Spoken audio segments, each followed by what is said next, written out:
All right, everyone. Welcome back to another episode of Docs Outside the Box. I have Dr. Rachael Consoli, OB-GYN, with a very circuitous path that I think you all are going to be really interested. Dr. Rachael, welcome to Docs Outside the Box. How you doing? Great. Thank you for having me. I'm so happy to be here. So if you go to your LinkedIn, or if you kind of just do, if I do my normal internet sleuthing, I can see that you've been all over the world practicing literally in every continent of the world, I think except Antarctica, correct? That is correct. Right. So right now you are joining us all the way from South Korea, correct? That's right. That is correct. I'm in South Korea right now. It is 6:36 in the morning for me right now on, I'm going to get the date too, because I'm sure the date must be different too. So it is 6:36 August 22nd. What is the date and time where you are at? So not so different, but it's 7:36 p.m. and it is still Monday, August 22nd for me as well. So 13 hours. Wow. Wow. So how long have you been in South Korea? And tell us what you are practicing. What are you doing over there? So I've been in South Korea since May 8th, and I've been here. I in the American Medical Association, the Journal of the American Medical Association, they had an advertisement in the whole page, and it said, "Be a hero to our heroes. The Department of Defense needs experienced physicians, specifically OBGYNs, to come and help the military overseas." So I applied and they gave me four choices: Italy, Germany, Japan, or South Korea. My sister happens to work at Osan Air Force Base, which is the Air Force Base about an hour from where I'm at, the Camp Humphreys Army Base. And so I thought I'll go to South Korea and be an hour away from my sister. So I chose to come here. A lot of my friends at the American Medical Association, where I do a lot of volunteer work and I'm on a lot of committees, they really highly suggested that I try this because they know I love to travel. I love to go to new places, meet new people, see new cultures. And so they said, go for it. And I did. And here I am. Wow. Now, how long is this assignment going to be? So originally was for 12 months. However, Wow. they asked me to stay for 36 months, so 3 years. So in those 3 years, I can either stay here in South Korea or go to another hospital that perhaps has a greater need for an experienced OBGYN. Just to give you an example, the two new OBGYNs that came to our practice are right out of residency. So someone with 27 years being a physician is an asset to them, to the practice, and to the hospital, of course. Wow. So there's a lot of things that you've seen experience wise that they obviously have not seen before. You can tell them, nah, I wouldn't do that if I were you type of, I get it. I get it. That's exactly right. That's exactly right. And especially, I've delivered, before I came to Korea, I had delivered 12,100 babies in my career. And so far I've delivered 13 since May 9th when I started, May 8th, May 9th when I started. So we're strong, starting strong and going to finish strong here. Now, what's your daily schedule like? What does Dr. Consoli's, week look like? So I'm on, so that we have clinic Monday through Friday, 8 a.m. to 5 p.m. And then I'm on call about 9 to 10 times a month, 24-hour call. And then also about 1 to 2 weekends a month. Now, just two new people just came, the ones I just said right out of residency. So now we'll just be 1 weekend a month and 8 calls a month. However, up until now, it's been 9 to 10 calls a month and 2 weekends a month. Okay. So when you are on call and when you are, practicing, is it extremely similar to the United States? Is it different? Are there local, regulations, health, what's the word I want to use? The protocols, are they different in South Korea compared to US? So this is a very different type of locums that I'm doing here in the sense that this is an American military base. It's an Got American it. Army base. So we're following ACOG, going by pretty similar protocols that we would do in the United States. However, we do have local nurses. We do have local physicians that we work with. And, gyn-onc and any of the really subspecialties in OB are certainly local Korean. And we have to sometimes refer patients to the local Korean hospitals because we do not have a NICU. However, this is the first time in my life that I've been overseas where we're following American protocols. Because everywhere else I've been, we follow the local protocol, the local hospital, and it's very different, extremely different. Now, in terms of downtime, when you have downtime, like what are you doing? I hear South Korea, like the nightlife is really good. I hear technology is off the chain over there, obviously. Soccer is Yes. amazing there. Korean barbecue is amazing there, which I got to try. So Yes. tell us about all that stuff. Sure. So when weekends that I have off, usually when I say we, I mean my sister and I and my niece, who's 12 years old. We've gone to Seoul. We've gone to see the Needle, the high tower in Seoul, and there's museums in Seoul which are very interesting. And you are correct. We actually live what would be considered the countryside here, where my army base is, and the local cuisine is outstanding. Korean food is really incredible. And you are correct. It is a lot of barbecue, but there's a lot of veggies and a lot of pickled kimchi, etc., fermented vegetables, and those are actually spectacular. So I it's just tried been that for the fun. first time, actually, like 2 weeks ago. I Oh, put on some rice. It was amazing. I was like, wait, yeah. how come nobody put me on this before? It's really good. Yes, yeah, it is Yeah. delicious. It is delicious. I enjoy it immensely. So there's a lot to do. Korea is actually, one of the nicest places I've been to. It's different places I've been to, like Mongolia, Thailand. I mean, in the mountains of Thailand.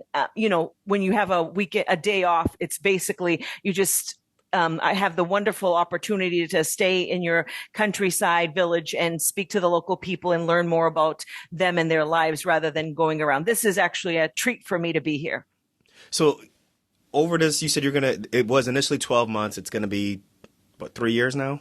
Yes. Are you coming back to the United States in between that time at all? Or this is like you are gone for 3 years and that is it? Like, So probably gone for 3 years and that is it. Just like mhm. when I was in South Sudan. I mean, it was 1 year and a half, and the 1 year and a half, I never left South Sudan. Even when I was in Mongolia, when I was in Thailand, I usually just stay where I'm at. Like when I was in Guam for 2.5 years, I did did a mission trip with a group of physicians and nurses to Vietnam and to the Philippines. So, traveling in Southeast Asia. However, not coming back to the United States. Wow. Wow. That's really an interesting perspective that I think a lot of people want to know. They're like, well, what's the likelihood of me coming back and how am I going to connect? And that's fascinating, your perspective. So I'm really interested. So let's kind of rewind and go backwards a bit. So you went to medical school. Obviously, when you graduated from medical school, you wanted to actually be an ER doc, correct? That is correct. That is correct. So I like I'm a very energetic person, and I like the energy of the emergency department, right? So people come in and Bless your it's heart, exciting. man. Stressful. It I is. avoid But I love it. the ER as much as possible. I'm like, let me do my consult and get out of here. So, but go ahead. No. So I really enjoy that energy. I enjoy like coming through the door, trauma, this, that, call this one, call that one, do this. So I love that. And so I did that for actually 10 years. And I did that in many places, U.S. Virgin Islands, St. Thomas. That was fun. All over the United States, North Dakota, So Alaska. you traveled Yes. even doing this. Yes. Yes. Right out of residency, even in residency, actually in residency twice, I did travel trips. I went to Belize for 3 months and then 3 months, so 6 months total in residency. I did a huge project for public health there and lived in the rainforest with the Mayan Indians, and it was actually fascinating because I was the only person that was not Mayan in that whole entire community. So that was absolutely. So I've been traveling since I was 10 years old. However, on my own as a physician since medical school, and of course during residency. And then after residency, I thought, I love to travel. I love to see new things, meet new people, really be inundated with cases and learning. So I just started doing locums. And actually, I did want to say though, I do like to stay in the place where I'm at and travel around locally. However, many locums are able to go back to the States for their vacation if they'd like. So that's your prerogative. However, I choose to stay in the area. I choose to travel locally and et cetera. So you've been doing locums. I thought maybe you did locums when you finished your gyne residency, No. but actually you've been doing locums since ER, even before that, obviously, which you're mentioning Yes. as a resident.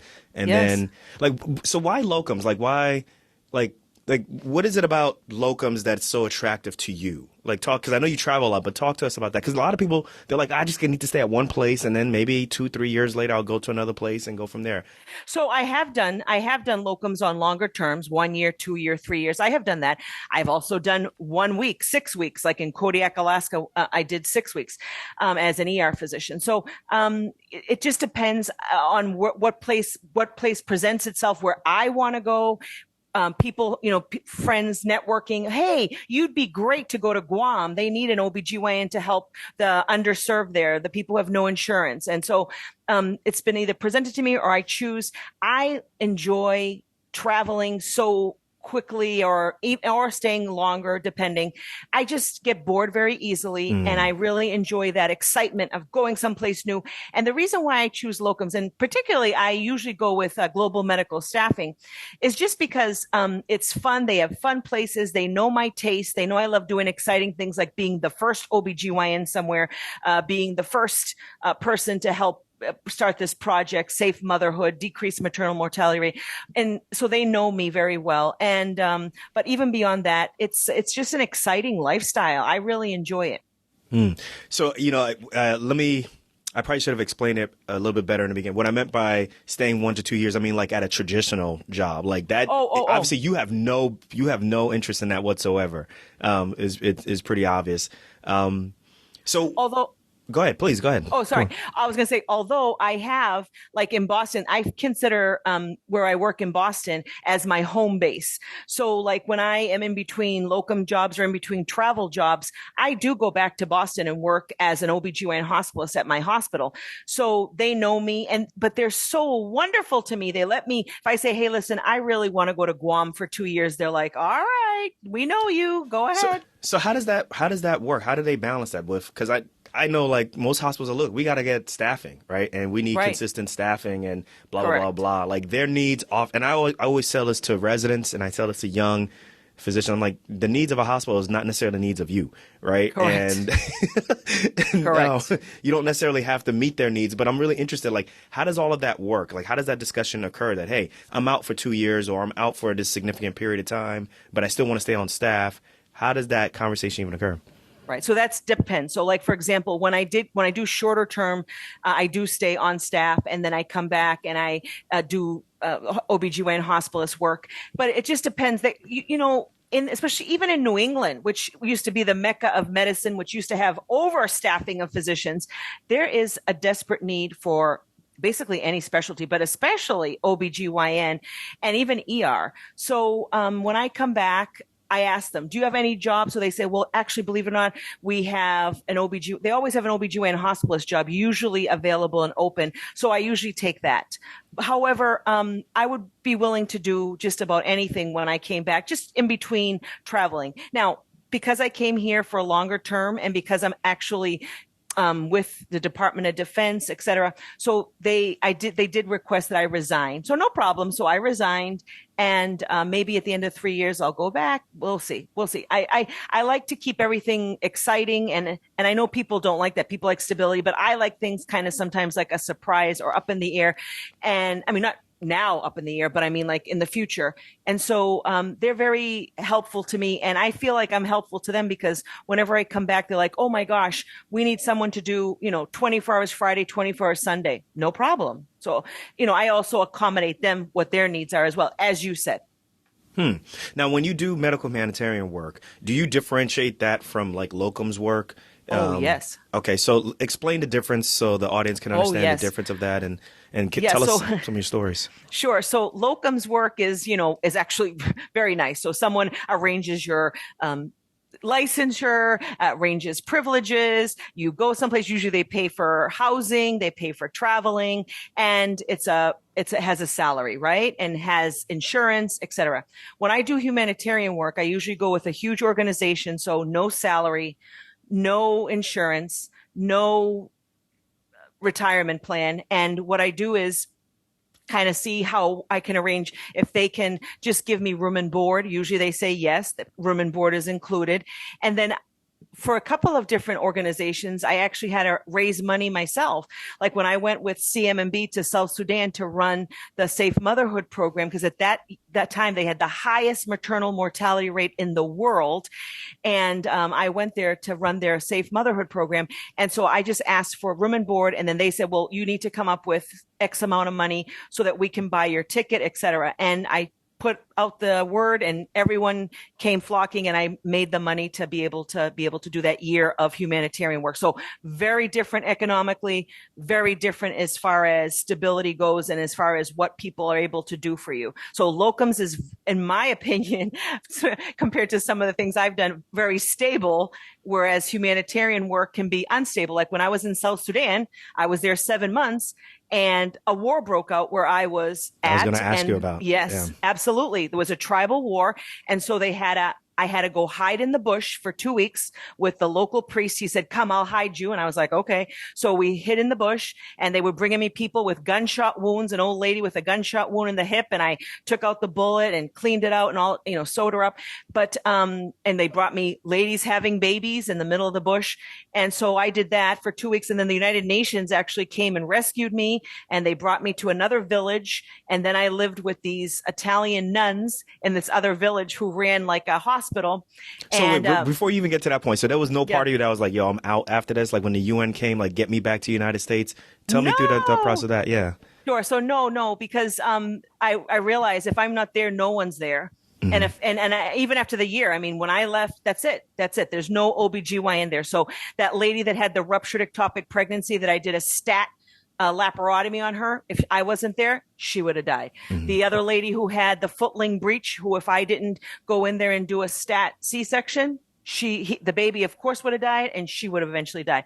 So I didn't feel after 7 months just because a war. I mean, the people there live with this every day. So why can't I just do it for 1 year? That's nothing. 1 year is nothing. Mm-hmm. And anyways, I'm super protected. I had the UN to come in and take me out. They don't have the UN to come in and take them out. They still were hiding in the bush even after I left. So I went to the other village. So no. I mean, you have to stay with your people, the people you promised to help. So I feel like it was important for me to stay, even though they moved me out. So that was nice. But it was important for me to stay in my mind. That program that you went to South Sudan for, and noticing that infant mortality rates were the highest in the world. Like, one, what did you identify to be the major issue with infant mortality? And then tell us more about this program so other people can learn about it also. Sure. So it's maternal mortality, and it was the highest in the world. Maternal mortality. I'm sorry. I apologize. Correct. Okay. Yes. So it was between the year 2015 and 2016. And the reason why, and when I went to South Sudan, I went to the area of South Sudan in a village called Ezo, EZO, that's on the border of the Democratic Republic of Congo and Central African Republic. It's actually called the three-country corner city. So because it has the three countries right there. And the reason the maternal mortality was so high, two very simple reasons: malaria and HIV. They actually had in that area the highest percentage of HIV in the area, in the whole country. And so HIV mixed with malaria, mixed with no physician. Never mind me being the only OBGYN for 100,000 people. I was the only physician for that 100,000 people in that Ezo County. So, I mean, that's the reason. That's the reason. Lack of care, lack of someone just being able to do a C-section, something so simple. So when you got back to the United States, what is it like seeing your first patient, spending a year in that experience? And I'm sure like labs and, follow-ups and all these things that we are so normal, run-of-the-mill here, obviously is, almost like a luxury over there. Talk to us about when you first get back. What's that experience like? So when I first get back, like I said, even before, I've been doing this since I was actually 10 years old. So with my dad, who was a physician who did a lot of humanitarian work as well. So coming back, it is a countercultural shock. Yes, but I feel like in the hospital, it's not such a shock because I just know in my head to switch. However, like, for example, my first C-section, when I came back to Boston, I was saving suture, and they're like, Dr. Consoli, you're not in South Sudan, you're in Boston. You can use the entire suture. And I was like, oh yeah, that's right. So that what really sometimes overwhelms me actually when I came back from places like Mongolia, Thailand, South Sudan is when I go, for example, like to a mall and I just see so much consumerism and everyone's walking and talking. And, before COVID, just a mall is packed. So that sometimes can be overwhelming. And just to think like, whoa, this whole store is full of clothes. And yet there's people that need these clothes, so that kind of thing. But as far as in the hospital, yes, you are correct. In the countries that I've been to outside of the United States, a lot of times we use our clinical judgment, we use our brains, our hands, everything we have. And we have to think outside the box for sure. Like I had to put an NG tube down a pregnant lady who had a obstructed bowel and we didn't have an NG tube. So I used actually IV tubing, and then we put a piece of a metal inside of it so it would be stiffer to go down. So just those kind of things. So thinking outside the box. And in the United States, of course, I don't. I say I need an NG, and a nurse puts an NG. Yeah, exactly. Yeah, in my experience, even in Ghana, like there's been times where we've had to use, for mesh, for inguinal hernia meshes, we'd had to use the, the screens in the window. And you just sterilize that, right? And it's pliable and it's malleable. Sometimes we've had to do that. It's very rare, but sometimes we've had to do that. And for NG tubes, sometimes it's a Foley, and definitely for drains, we use Foleys, for drains and so forth. But you do what you got to do, and I definitely understand your perspective. So I've had one person on the show before, and he was a pediatrician coming right out of residency, went into locums. And a lot of the traditional docs that he worked with, a lot of his attendings actually discouraged him from going into locums. And I know there's a lot of old notions. I do locums, and I've heard people say, oh, well, people who do locums can't do A, can't do B, can't work with C, D. Talk to us about those type of notions, because there's a lot of young folks who are listening to the show. I mean, attendings who are young, or even young residents who are thinking about doing locums, and they may be getting discouraged by their attendings because most of the attendings don't know anything about locums, so they just badmouth it. So talk to us about that.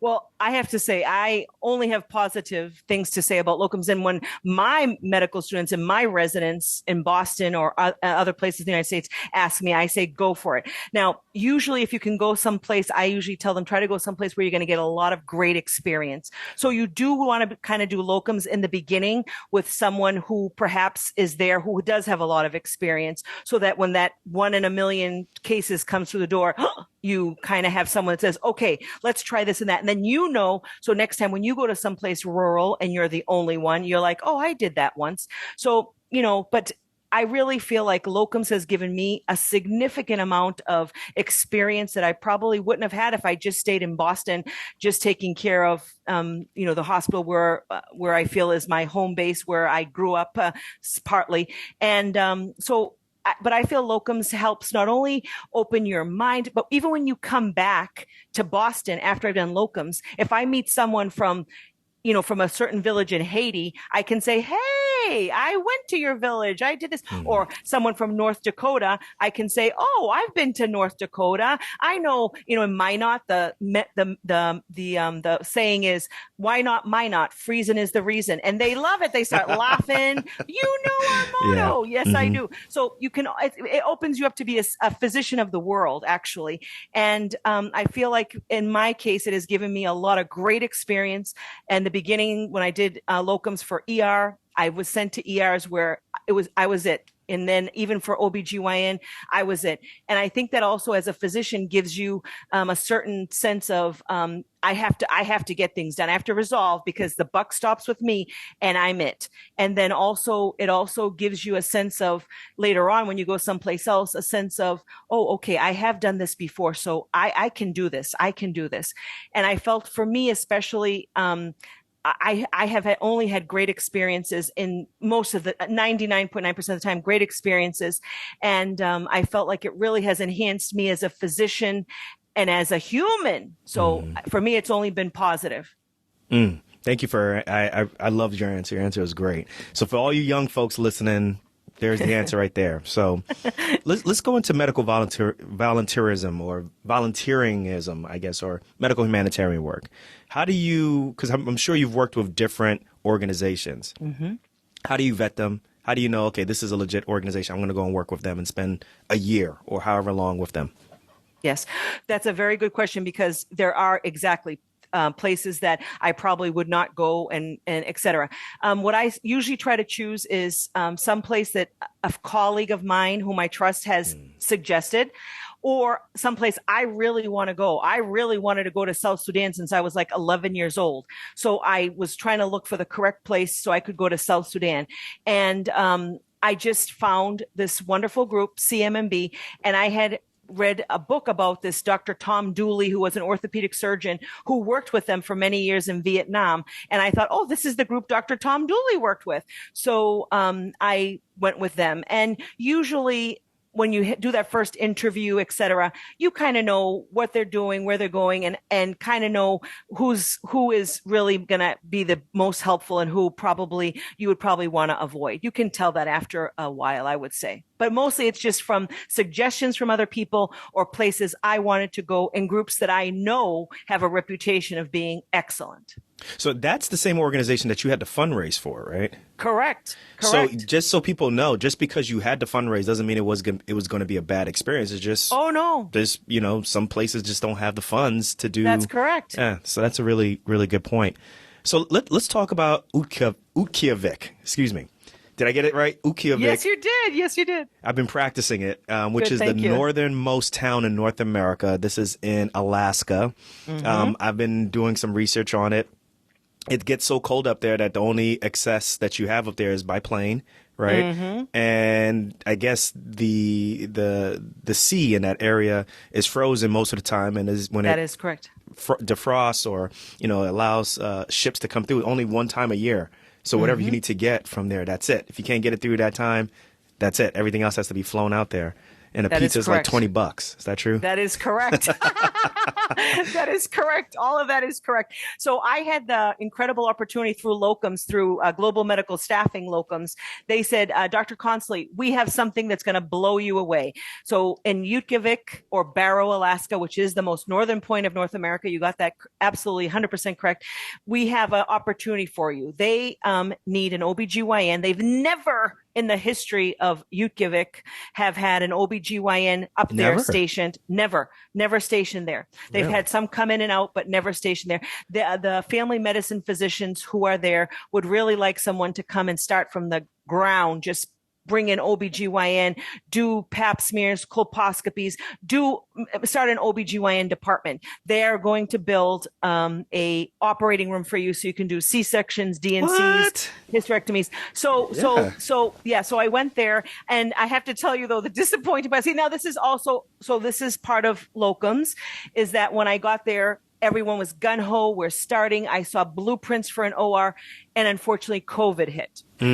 Everything was put on. So this is very recently. This is 2 years ago. 2 years ago. Yeah, 2 years ago. So it was put on hold. So when I was there, though, I thought, I am not going to waste this opportunity. So we started preventive medicine programs. We started because they had a mammogram machine. We started mammograms, people calling people in for mammograms, for pap smears. There was a lady who hadn't had her follow up for her high grade pap smear since 2014. So we had her come in. We Yes. We did colposcopies. We did all these incredible things. So not only did I take care of the 5,000 people in Utqiagvik, I also was in charge of the other 5,000 people from all the other little villages that come in fixed wing plane just to see a doctor. So we did that. And then it was a great experience. And the family medicine physicians that are there are heroes. They are just heroes because they are so brave and courageous. And I was my pleasure and my honor to work with them there. And they would call me for every delivery, and I would be with them there. And also for any emergencies, GYN or otherwise, they would call me in because I was basically on call 24/7, which for me, I enjoy. It's fun. And so they call me in, but it was quite an experience. I got to try for the first time in my life whale meat because they go whale hunting. That's their big thing. So up there, they have very basic food, naturally. Whale meat, seal meat, and caribou meat. No vegetables grow there, no fruit grow there, because as you said, it's permafrost the ground, so they can't grow anything. And so I tried all those three meats. Very interesting. Not any different than trying scorpions in China or cockroaches on the streets of Lebanon. So not any different than that. However, the food was. I always tell myself, if someone can eat this for thousands of years and they're still here, why can't I try it? So right. I try everything. So anyways, it was really exciting. The local people were so beautiful to me, so loving, so caring. And, people are tough up there because the weather is tough, right? So they have to be tough as well. And I was really impressed with their grit and determination. And I also was really surprised by some of the social problems, issues in Utqiagvik being so isolated. However, for me, and you're mainly working with a Native American population, correct? Oh, almost solely with the Native American population. Correct. Yeah. Yeah. And so Native American, they like to be called Eskimos, because when I would say Native Americans, they're like, Native Americans are Native Americans. We're Eskimos. So I would be like, okay. Okay. So right. Yes. So, but it was and their tribe is called Inupiaq, the Inupiaq Tribe, and very sturdy tribe, very, very tough tribe. And I love them. And those ladies used to just push out babies with not even a Tylenol, and they would just my eyes would just be like, wow, I'm so impressed with you. Yep. Wow. And how long were you there for? A total of 18 months. Now, that's someplace that I was 2 months there, and I would come back for 1 month to Boston. 2 months there, 1 month back to Boston, because that's the way they have the plan for their locums to do. Seasonal affective disorder at all? So they actually got me a special little lamp that I had on my desk, and it would burn in my retinas. And so I was okay. I was okay. Because I was reading, like, there's like several months where the sun doesn't come up because it's below it's above the horizon. I forgot how it was, but it's very interesting. Almost half of the year is completely dark, and almost half of the year is completely light. Yes. Wow. Well, look, let me ask you a question, because a lot of people also have a question about finances, right? Mm-hmm. Like, well, how are you able to get your finances in order? You're not employed, or you're working as when you're a locums, like, how do you arrange for your 401k, or do you even have one? How do you sustain yourself so that you can have long-term, sustainability, so that when you retire, there's something there for you? How do you arrange your, finances so that you can answer that question for them? Sure. So, yes, I do have retirement plans. So, for example, when I was offered a retirement plan in Boston at my job, I said yes. So I have, some locum jobs actually do give retirement plans, insurance plans. It just depends what you do. So like in Alaska, they actually have an excellent retirement plan. And so I signed up for it. So those 18 months, I banked away my retirement money. And different places that I have been, when they offer me a retirement plan, I always say yes. And I always put the max in that I can. I save my money. I try not to use my money except for traveling and things that I like to do and I like to see. And so I feel like I'm okay in that aspect. The last person we interviewed on the show, he was able to get all of his home and housing and things that you would normally, spend for it like that. He doesn't pay for that at all, because he'll go from one locums job to another locums job. And he's like staying in one extended stay, in another extended stay. As a matter of fact, when we did the interview, you can tell, he was in an extended stay hotel. In one realm, I was like, wow, like, that's great, right? Like, you don't have to worry about rent whatsoever. But also at the same time, that gets tired after a while. But, everybody has their own, what they like and so forth. Because I think a lot of people oftentimes, when they think about locums and they're not experienced with it or don't know anything about it, they think about, the negatives that go along with it. Sure. And I think that you've done a great job of just showing that, first of all, like you said, life, particularly a non-traditional clinical experience, is extremely rewarding. Me and my wife are actually considering going overseas for an extended period of time, whether it's in Ghana or possibly maybe in Australia or even New Zealand, because we went there for our honeymoon and we really enjoyed it over there. But obviously someplace in Africa or Ghana where we can get a third world experience and really help out, like you said, where you're a doctor for, possibly tens of thousands, maybe even 100,000 people is an experience that you just can't get anywhere else. But you can really make a huge difference is something that, I'm really, really interested in. If there's any like parting thoughts, any parting words that you want to give to the audience, what might that be? Live your dreams, be courageous, I love go it. for Yeah. it, jump off that cliff.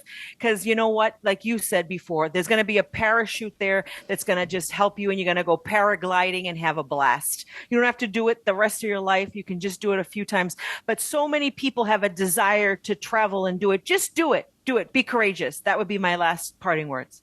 I love it. So listen, everyone, this is Dr. Rachael Consoli. I found all the articles that Global Medical Staffing, they use you a lot for the articles. So I got at least 4 articles here that I'm going to link in the show notes, everyone, so that you can read more about her, as well as some of the other dope physicians who are doing great things all over the world and giving these great experiences. Dr. Consoli, this was amazing.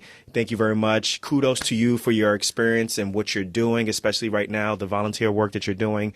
In South Korea.